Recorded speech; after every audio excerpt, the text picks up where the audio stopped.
I appreciate the chairman's passion on this and his long work on Nigeria.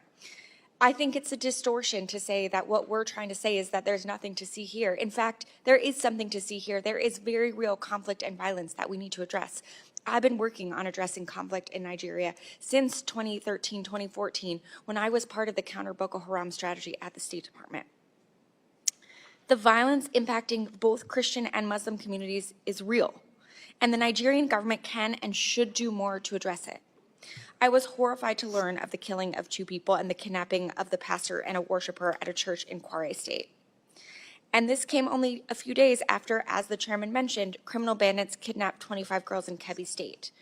But it is counterproductive to adopt oversimplistic narratives about the multiple complex overlapping security challenges and violence across the country. The victims in the Kebbi State kidnapping were all Muslim girls.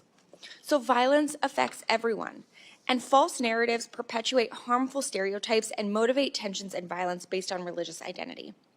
Distorting what's happening into a solely religious narrative erases the real drivers of violence and makes it harder to implement effective solutions.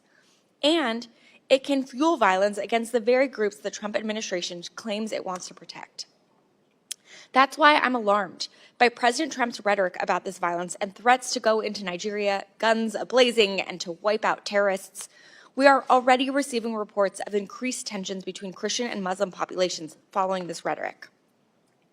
President Trump's threat is reckless, and any unilateral military action in Nigeria would be illegal.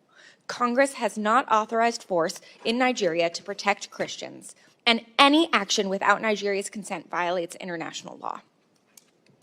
We also know that a military-first response won't actually address the violence and will do very little to protect Christian communities. As I